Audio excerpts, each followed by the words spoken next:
Every night, after the palace fell asleep, someone sang beyond the cliffs, beneath the moon castle. Alpha King Cassian Thornvale never told anyone where he disappeared after midnight.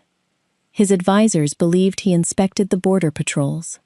His guards assumed he sought solitude beneath the stars. Neither was true. Each night, he slipped through a hidden passage beneath the western tower and followed the narrow cliff path overlooking Moon Lake. There, hidden by silver mist, a woman sang. He had never seen her face. The mist always concealed her. He knew only her voice. It wasn't flawless. It wasn't polished like the court musicians who perform during royal feasts. It trembled sometimes. It carried quiet sorrow. Yet somehow, that only made it more beautiful. It sounded like someone who had survived unbearable pain and still believed tomorrow was worth singing for. Cassian stood beneath the ancient pines, listening in silence. For one precious hour each night, he wasn't the Alpha King. He wasn't the ruler burdened with endless disputes, military reports, or impossible judgments. He was simply a man who had found peace in a stranger's song. When the final note faded, he always remained a little longer, hoping, wondering. But the singer never stepped from the mist. By the time dawn touched the lake, she was gone. Nearly a year passed this way. One evening, Captain Elias noticed the king returning through the palace gardens just before sunrise. "You've been sleeping very little lately, Your Majesty." Cassian smiled faintly. "I've been listening." The captain frowned. "To what?" "The only honest voice I've heard in a very long time." Elias looked puzzled, but he knew better than to ask another question. Later that morning, the royal council argued over taxes, border disputes, and noble rivalries. Cassian listened with growing weariness. Every word seemed louder than it needed to be. Every ambition sounded emptier than the last. Without warning, he found himself remembering the song from only a few hours earlier. Its quiet hope lingered long after the music had ended. That evening, despite another stack of royal petitions waiting on his desk, he returned to the cliffs. The moon reflected across the still water below. Soon, the singing began again. Cassian closed his eyes. He had heard countless musicians throughout his life. None had ever reached him the way this unseen woman did. When the melody ended, he spoke softly into the mist. "I don't know your name." The night answered only with gentle wind. He smiled anyway, then whispered the question that had haunted him for months. Who taught someone to sing with a heart that broken? The mist drifted silently across the lake. Far beyond it, the hidden singer lowered her head. She never imagined the man listening each night was the very person who had shattered her heart 5 years before. 5 years earlier, Mira Ashwin believed she had the happiest life in the kingdom. She spent her days inside the royal archives, preserving the history of the Moon Kingdom. Ancient treaties, family records, forgotten maps. Every scroll she restored was another piece of the kingdom's story, protected for future generations. She loved the quiet. She loved the truth. Most of all, she believed truth always found its way into the light. She was wrong. One cold autumn morning, the palace bells rang without warning. Royal guards stormed into the archives. Captain Elias stood at their head, his face grim. "Mira Ashwin, you are ordered to appear before the royal council." Confused, she followed them into the great hall. Nearly every noble in the kingdom had gathered. At the center of the room lay an open wooden chest. Inside were classified military documents, the kingdom's most carefully guarded secrets. Lord Alistair Voss stepped forward. These were discovered hidden inside Miss Ashwin's workroom. A murmur swept through the hall. Mira stared at the chest in disbelief. "That's impossible. I've never seen those documents." Alistair placed several letters before the council. Each carried Mira's signature. Each described secret meetings with rival kingdoms. Her hands trembled. "Those signatures are forged." "They're not mine." Another witness claimed to have seen her entering the restricted vault after midnight. A stolen royal seal was presented. Every piece of evidence pointed to her. Every piece had been carefully prepared. Cassian watched from the throne. His expression remained calm, but inside, uncertainty battled responsibility. "Mira," he said quietly, "tell this council the truth." She looked directly into his eyes. "I am." For a heartbeat, he wanted to believe her. She had served faithfully for years. She had never once sought wealth or influence, yet the evidence kept growing. One accusation after another, one witness after another. The council demanded immediate judgment. "If treason is ignored," one noble declared, "the kingdom itself is endangered." Silence settled over the hall. Cassian slowly rose from the throne. His voice echoed through the chamber. "Mira Ashwin, you are stripped of your royal title. You are banished from the capital. You will never again serve within these walls." Tears filled Mira's eyes. "Your Majesty, I didn't do this." He closed his eyes briefly. When he spoke again, his voice was heavier. "I never want to see your face again." The words struck harder than the sentence itself. 2 guards stepped forward. Mira made no attempt to resist. As they escorted her through the palace gates, servants turned away. Friends lowered their heads. No one spoke in her defense. She carried only a small satchel and the clothes she wore. By sunset, she stood alone at the foot of the western mountains. Behind her lay the kingdom she loved. Ahead of her stretched an uncertain future. Hidden within the palace, Lord Alistair Voss watched from an upper balcony. A satisfied smile crossed his face. The one woman who had come closest to uncovering his betrayal was gone. He believed the truth had been buried forever. He never imagined it would one day return, carried on the voice of the woman the king himself had condemned. Exile was nothing like Mira had imagined. The western mountains were beautiful from a distance. Up close, they were cold, unforgiving, and lonely. She found shelter in a forgotten village nestled beside Moon Lake, where fishermen, shepherds, and woodcutters lived simple lives far from the capital. No one there asked why she had come. They only asked whether she needed a warm meal. For the first time since her banishment, Mira cried. Not because she had lost the palace, because strangers had shown her the kindness she thought the world had forgotten. She repaid them however she could. She repaired old books for the village school. She taught children to read. She helped the elderly write letters to distant family members. Little by little, the lonely outsider became part of the village. Then winter came. One bitter night, frantic bells shattered the silence. The orphanage. "It's on fire!" Mira rushed outside with everyone else. Flames climbed through the wooden roof as frightened children screamed from the upper floor.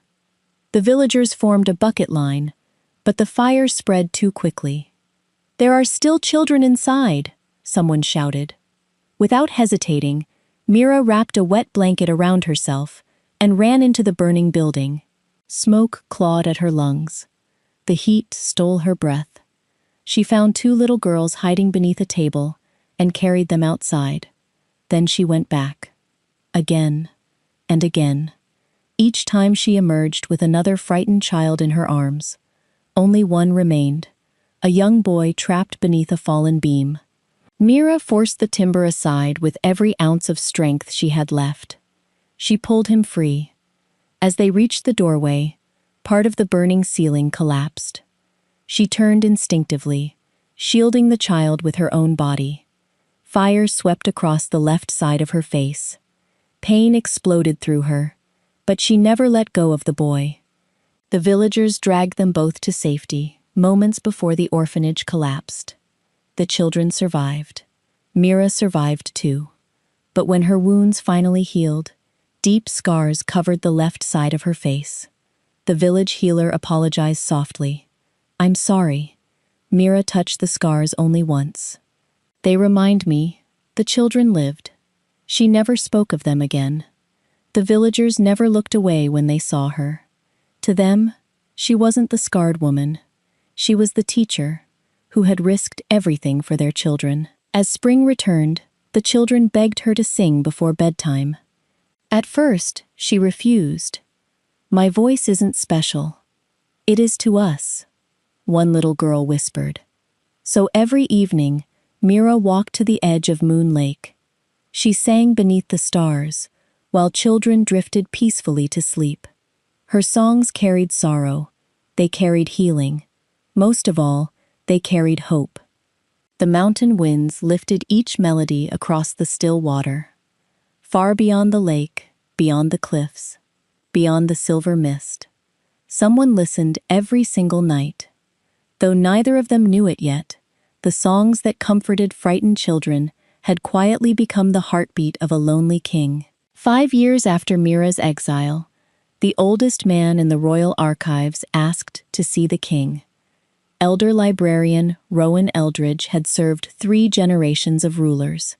Now, at the end of his life, he could barely lift his head from the pillow. Cassian arrived before sunset. The old librarian struggled to breathe. "I don't have much time." Cassian took the frail man's hand. "Then don't waste your strength. Rest." Rowan slowly shook his head. "I've rested for 5 years. I've carried this long enough." The king frowned. "What burden?" Tears filled the old man's eyes. "The burden of my silence." He pointed weakly toward a small wooden chest beside his bed. Captain Elias opened it. Inside were dust-covered ledgers, sealed letters, and a bundle of military reports wrapped in faded cloth. Rowan whispered, "They never left the archives." Cassian stared at him. "The missing documents?" The old man nodded. Lord Alistair Voss hid them inside a false wall behind the western shelves. He framed Mira. The room fell silent. Elias quickly unfolded the first ledger. Every page recorded secret payments. Gold transferred from the royal treasury to unknown agents across the border. Another letter revealed coded messages sent to rival kingdoms. Every signature belonged to Alistair, not Mira. Rowan's voice trembled. Mira discovered irregularities while cataloging military records. "She came to me because she didn't know whom to trust. I told her to gather proof." He closed his eyes. Alistair learned what she knew before we could report him. He forged evidence, bribed witnesses, and used the missing documents to destroy her. Cassian felt the room spin. Every memory from that terrible day returned with merciless clarity. Mira standing alone before the council, her voice shaking as she insisted she was innocent. The moment he looked away, instead of asking one more question, his own words echoed inside his mind. "I never want to see your face again." He staggered backward until his hand struck the stone wall. "No." The whisper barely escaped his lips.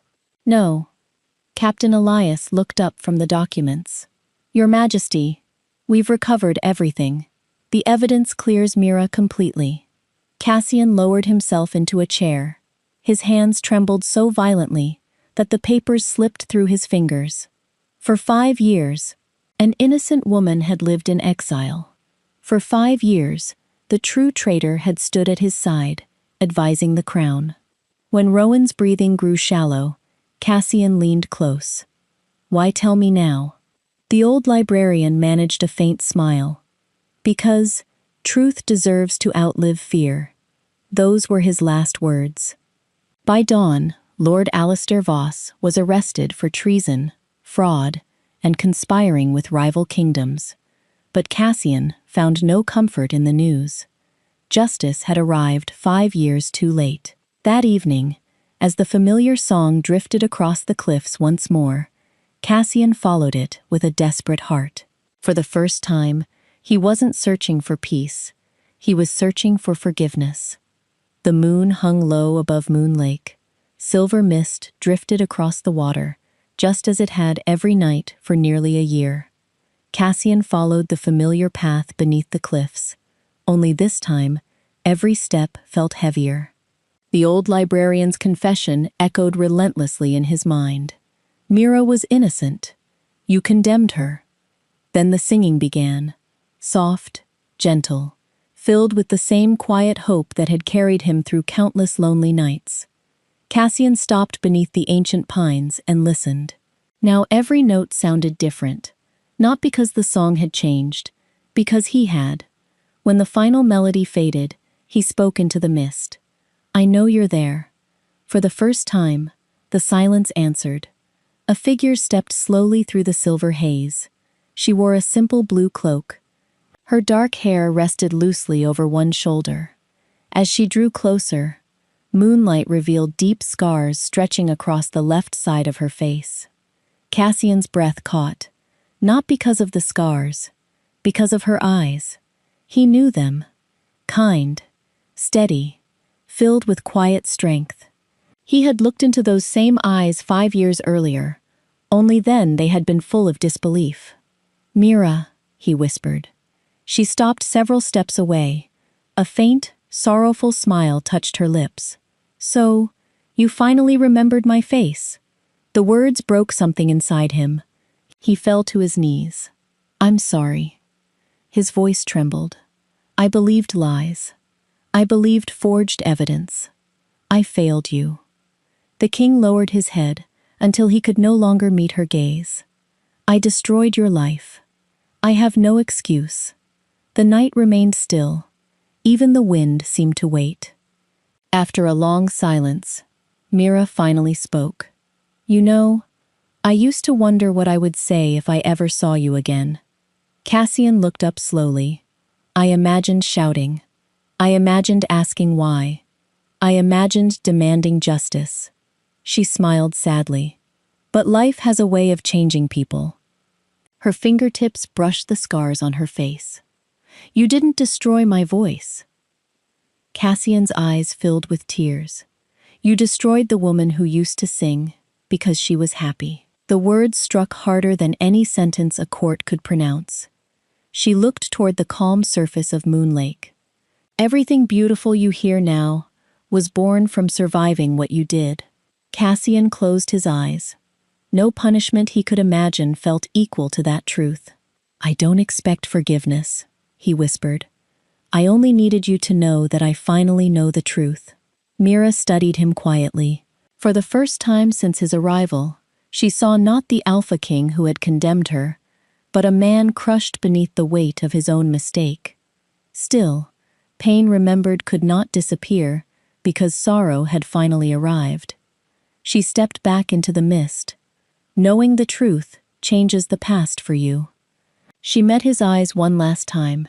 It doesn't change what I had to survive. Then she turned and walked away. Cassian remained kneeling beside the lake long after her voice had faded into the night. For the first time in his reign, the strongest man in the kingdom understood what it meant to be powerless. The morning after their meeting at Moon Lake, Cassian returned to the palace before sunrise. The throne room was already filling with nobles when he entered. Lord Alistair's empty seat remained untouched. Cassian looked across the chamber. For years, he said, this kingdom believed justice had been served. He paused. It had not. A stunned silence settled over the room. The king stepped down from the throne instead of sitting upon it. I wrongfully condemned an innocent woman. I accepted evidence without demanding the whole truth. I failed as her king. Several nobles shifted uneasily. No ruler in living memory had publicly confessed such a failure. Cassian continued. Today, every conviction from the past 10 years, involving accusations of treason, espionage, or political conspiracy, will be reopened. Gasps echoed through the hall. We cannot question every judgment, one lord protested. We can, Cassian replied calmly, and we will.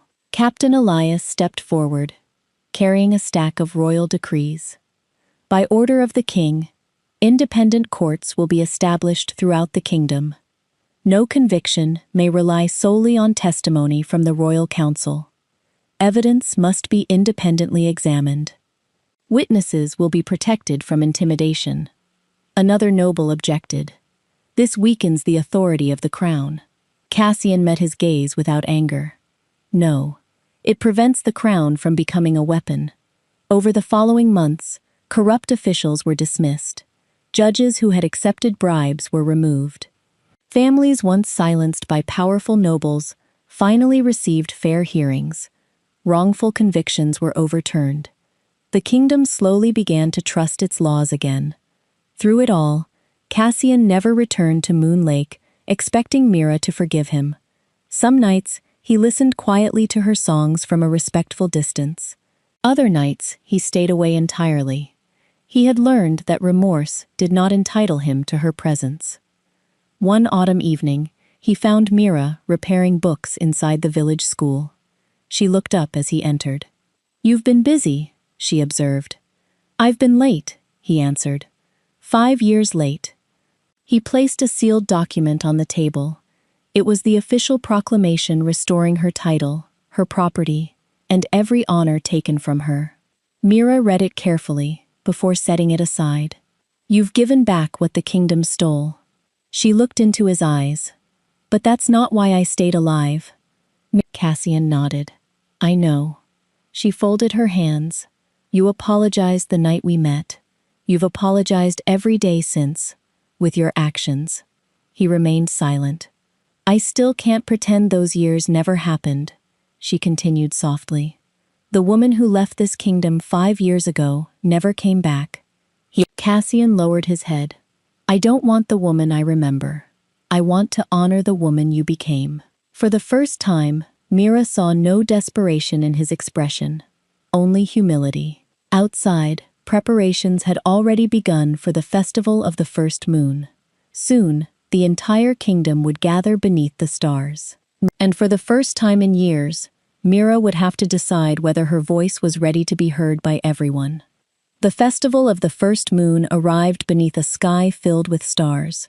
For generations, it had marked the beginning of autumn and celebrated the peace that united every pack in the Moon Kingdom.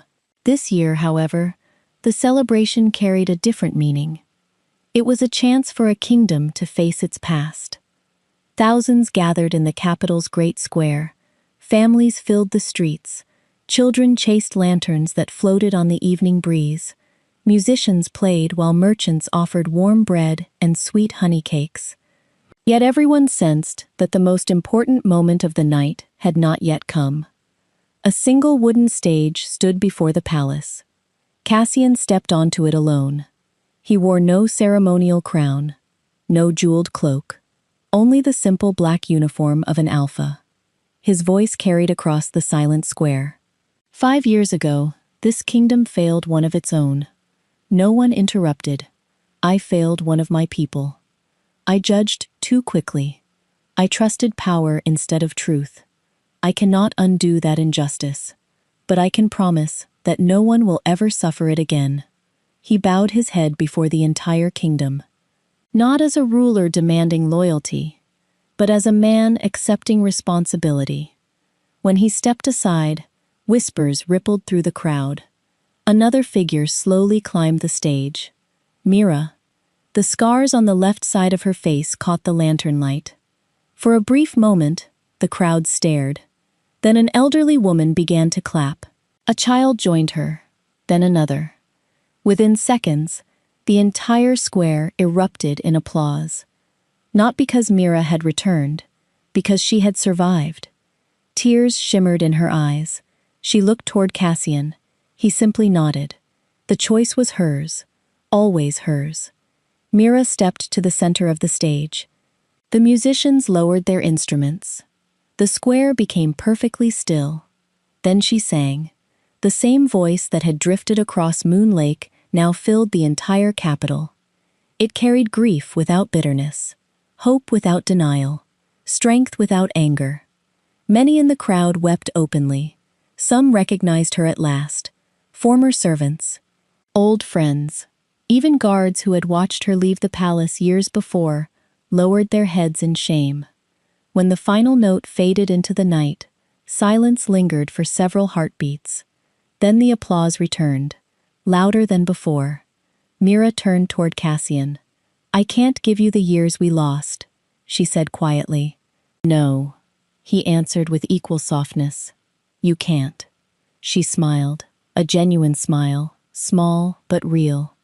But I don't want to spend the years I have left carrying hatred. Cassian's eyes filled with tears. So, I forgive you.